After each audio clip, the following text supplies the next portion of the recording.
saya ingin menyampaikan kisah Qarun dalam Al-Quran, termuat dalam surah Al-Qasas ayat 76 sampai ayat 78.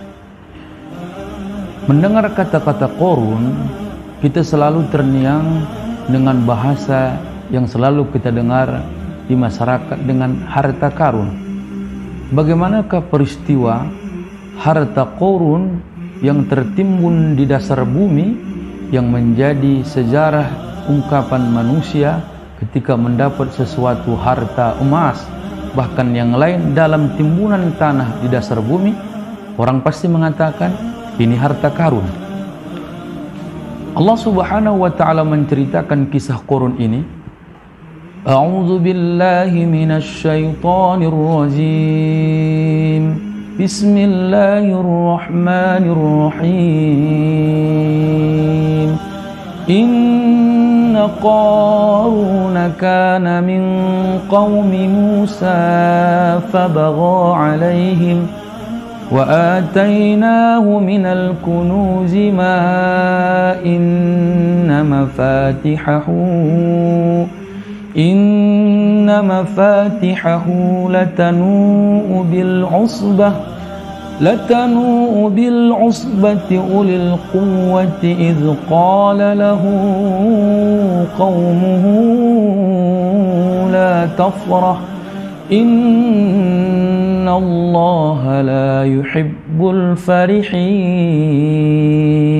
Shadaqallahul azim. Mari kita simak ayat per ayat yang sudah Allah firmankan dalam Al-Quran, dalam surah Al-Qasas ayat 76. Dalam hal kesempatan ini saya mengutip dalam kitab Al-Jami'u li Ahkamil Quran yang ditulis Imam Al-Qurtubi pada jilid ke-7 halaman 274. Menurut Al-Imam An-Nakhai dan Imam Qatadah menyebutkan, Inna Qaruna kana min qaumi Musa, sesungguhnya Qarun adalah kaum Nabi Musa. Imam Qatadah menyebutkan bahwa Qarun dan Musa itu masih satu nasab keluarga. Bagaimana rentetan nasab mereka berjumpa, di titik mana dan siapa dari nasab ini bersaudaranya antara Qarun dengan Musa. Al-Imam Al-Qatadah menyebutkan bahwa Qarun bin Yashar, Yashar bin Qahis, Qahis bin Luwai, Luwai bin Ya'qub.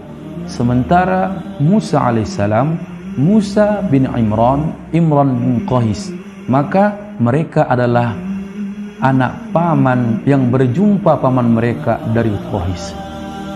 Hadirin yang dirahmati Allah, inilah maknanya bahwa Qarun itu satu nasab dengan Musa. Maka di masa Musa jualah Qarun berjaya, dan di masa Musa ini pula lah maka banyak peristiwa yang harus kita ketahui dari seorang yang bernama Qarun. Hadirin jamaah yang dirahmati Allah, maka ayat selanjutnya Allah Subhanahu wa taala menjelaskan fabagha alaihim. Apa makna fabagha alaihim? Maka dia berbuat aniaya kepada mereka. Hadirin yang dirahmati Allah, dalam kitab tafsir Al-Jami'u li Ahkamil Quran, Imam Al-Qurtubi menjelaskan ada beberapa bentuk aniaya yang dilakukan Qarun terhadap Musa alaihissalam. Pertama, Qarun memitnah Musa melakukan zina yang menjadi suruhan Qarun terhadap wanita yang sedang hamil, agar Musa terfitnah dari kaum Bani Israel. Tapi kaum Bani Israel tak percaya Musa melakukan zina itu, karena target Qarun ketika kaum Bani Israel percaya Musa melakukan zina terhadap seorang wanita suruhan yang dilakukan Qarun, maka Musa akan dirajam mati. Tapi apa yang terjadi? Yang terjadi adalah anna Qaruna a'tani mala, ketika wanita itu bertemu dengan Musa, lalu Musa mengatakan, siapa yang menyuruhmu mengakui bahwa aku yang melakukan zina sampai kau hamil? Wanita itu menjawab, anna Qaruna a'tani mala, karena sesungguhnya Qarun memberikan satu imbalan hadiah terhadap diriku kalau aku mengakui bahwa engkaulah yang melakukan zina dan anak dalam kandunganku ini kaulah pelakunya. Tapi kaum Bani Israel tak percaya dengan fitnah yang dilakukan Qarun.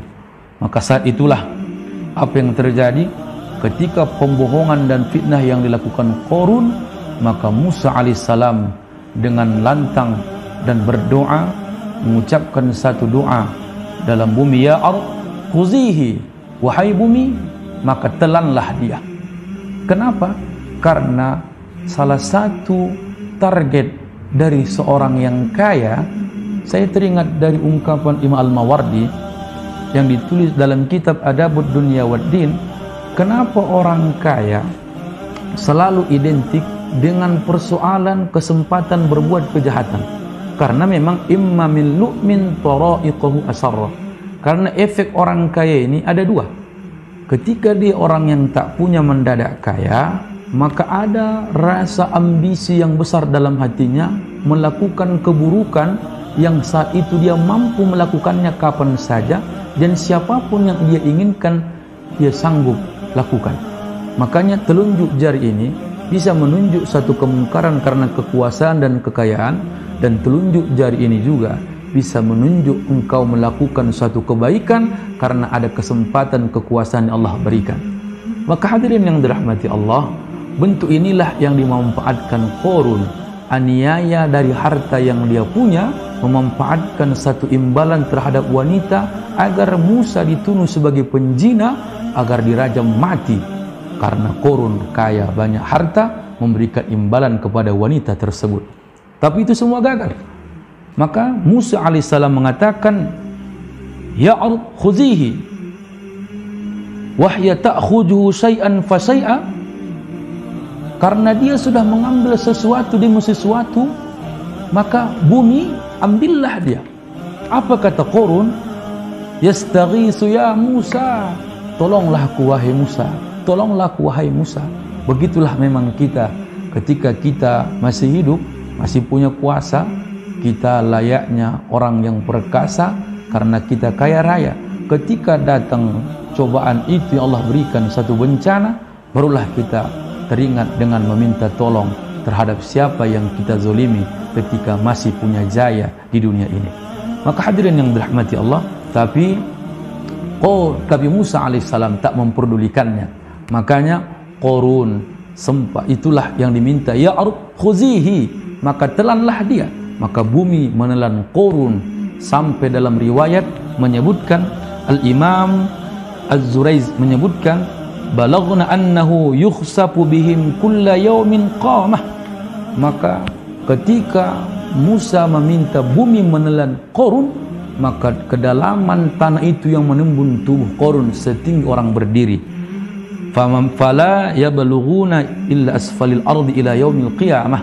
Maka sampai dataran terendah bumi ini Allah tanamkan Qarun sampai nanti bangkitnya, terjadinya yaumil qiyamah. Maka hal ini dapat pelajaran bagi kita. Manfaatkan harta yang kita punya, menolong kita kalau sudah tiada. Janganlah seperti Qarun, ketika punya harta yang banyak berlimpah ruah, dia membuat kesempatan aniaya. Bahkan yang dianiayanya adalah saudaranya sendiri, sepupunya dari pamannya, yaitu Musa alaihissalam. Siapakah wanita yang disuruh Qarun memitnah Musa melakukan zina ini? Maka wakana ismuhul baghi Sabarata. Dalam tafsir ini disebutkan nama perempuan yang disuruh Qarun memitnah Musa melakukan zina terhadap wanita itu namanya Sabarata. Tadi dikatakan anna Qaruna a'tani mala. Dia mengatakan bahwa Qarun memberikan kepadaku imbalan harta. Timbul pertanyaan, berapakah imbalan yang disogok ataupun yang diberikan iming-iming terhadap Sabarata, wanita yang melakukan yang disuruh Qarun agar mengaku dia menjadi wanita yang dijinahi Musa? Maka di sini disebutkan wa bazalaha Qarun alfay dirham. Maka Qarun memberikan imbalan kepada Sabarata 2000 dirham. Hadirin yang dirahmati Allah, Qarun ini juga ada satu sisi baik dari kelebihannya. Apa itu? Salah satu kelebihannya, wa kana yusammal munawwir. Dia itu disebut adalah gelarnya munawwir. Kenapa dikatakan Imam Al-Qurtubi gelar Qarun itu munawwir? Karena min husni sautihi, karena suaranya indah fit Taurat, ketika membaca kitab Taurat. Hadirin yang dirahmati Allah, makanya mari kita bersama mengambil iktibar dari peristiwa aniaya yang dilakukan terhadap Musa yang dilakukan Qarun. Bentuk aniaya yang kedua menurut Al-Imam Al-Qurtubi, apa aniaya yang dilakukan Qarun terhadap kekayaan yang dia punya? Kalau tadi aniaya yang dilakukan Qarun terhadap Musa, tapi Imam Ad-Duhaq menyebutkan, Imam Qatadah, aniaya yang dilakukan atas Qarun terhadap kaum Musa, menyebutkan istighfafuhu bihim min kasrati malihi wa waladihi. Kenapa sanggup dia melakukan aniaya itu? Alasannya ada dua. Pertama, bi kasrati mali, karena banyak hartanya, wa waladihi, karena banyak anaknya. Memang ketika kita mempunyai banyak harta, itulah timbul kuasa. Itulah timbul kuasa, menguasai dan merasa dia yang layak berkuasa di muka bumi ini.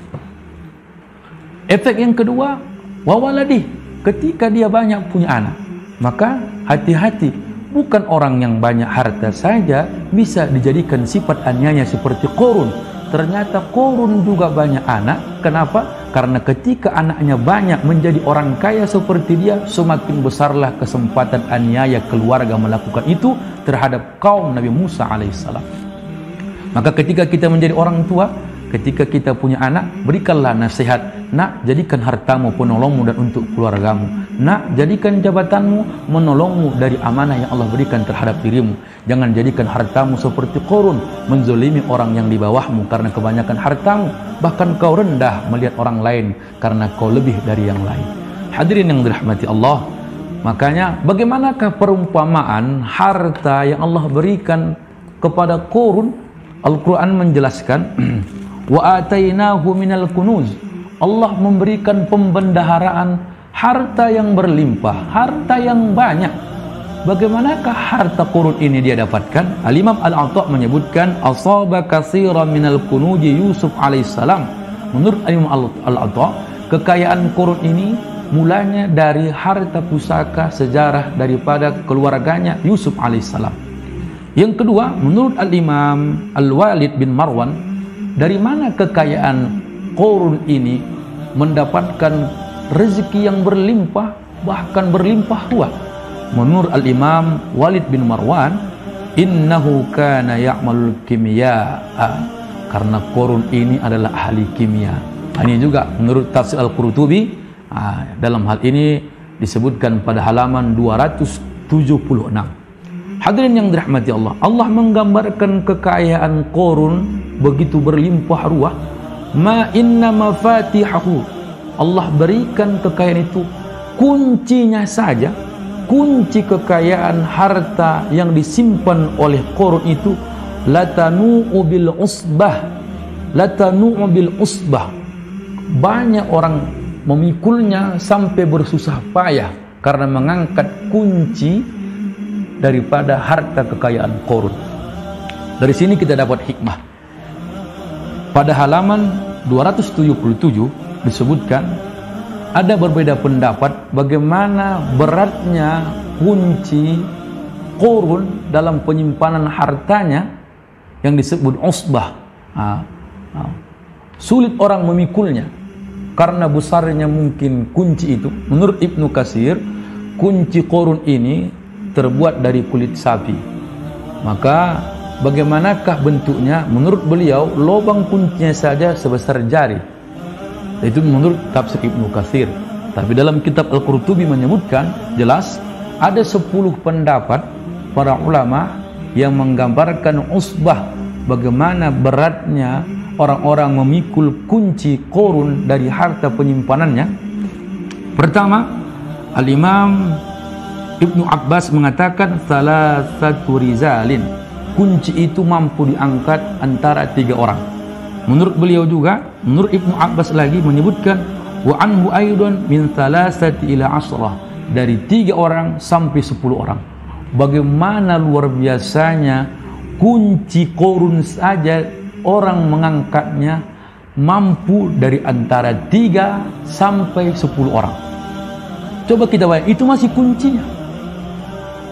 Pendapat yang selanjutnya Imam Mujahid, al-usbatu huna ma baina 20 ila 15, antara 20 sampai 25 orang.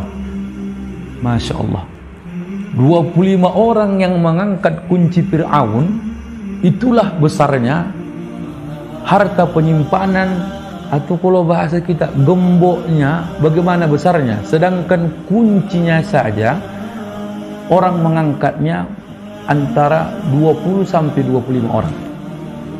Pendapat yang selanjutnya Al-Imam Al-Mahdi menyebutkan bahwa antara Imam Qusairi, Imam Mawardi menyebutkan antara 3 sampai 5 orang.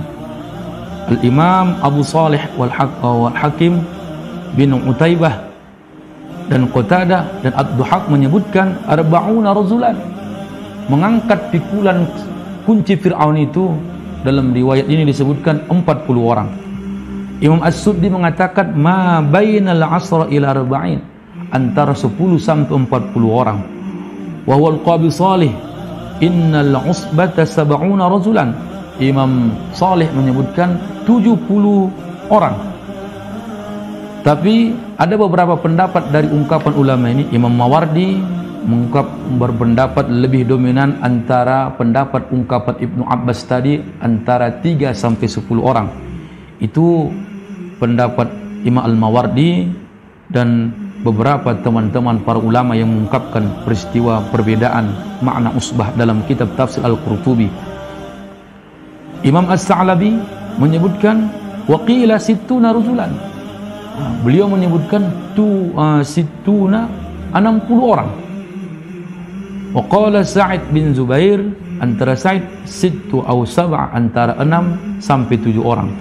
Waqala Abdurrahman bin Zaid mengatakan antara 3 sampai 9, antara 3 sampai 9 orang.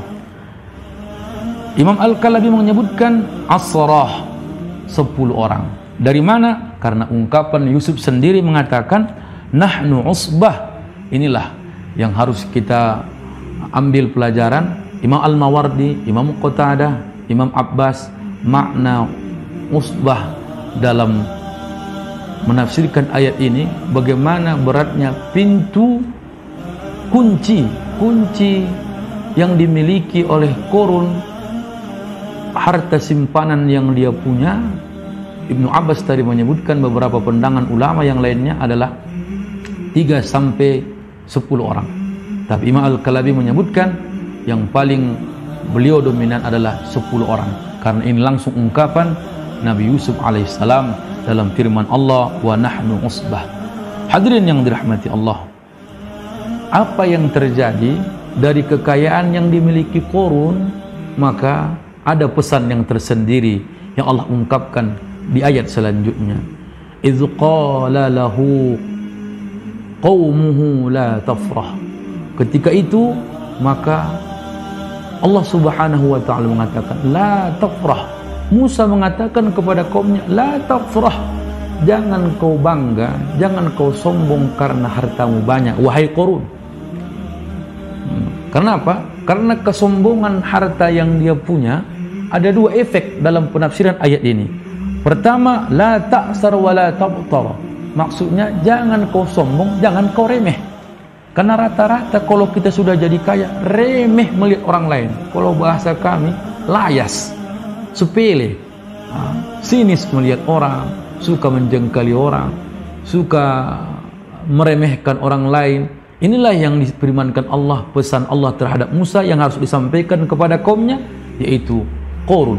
La tafrah, jangan kau berlaku sombong, jangan kau berlaku meremehkan orang lain. La ta'sar wa la taghtar.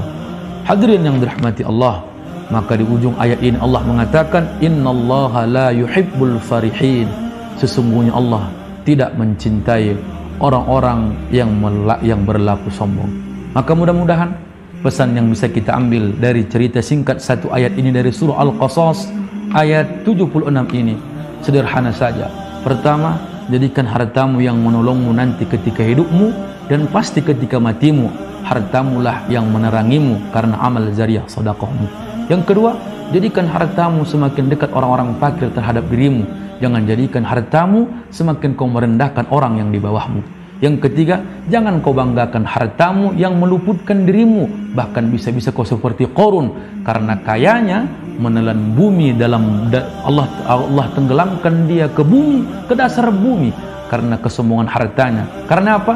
Karena babagha, karena ada unsur aniaya, kesempatan yang dia punya karena kuasanya. Mudah-mudahan saya dan kita berdoa, mudah-mudahan di antara kita ada yang kaya. Kita berdoa, jadikan kekayaannya semakin dekat kepada Allah Subhanahu wa taala, jadikan kekuasaannya semakin menolong dia ketika Allah berikan kesempatan masih hidup di dunia ini. Mudah-mudahan kita jauh dari sifat Qarun, segelumit daripada kisah Qarun ini. Mudah-mudahan kita ambil hikmahnya. Sekian dan terima kasih. Kurang lebihnya mohon dimaafkan. Assalamualaikum warahmatullahi wabarakatuh.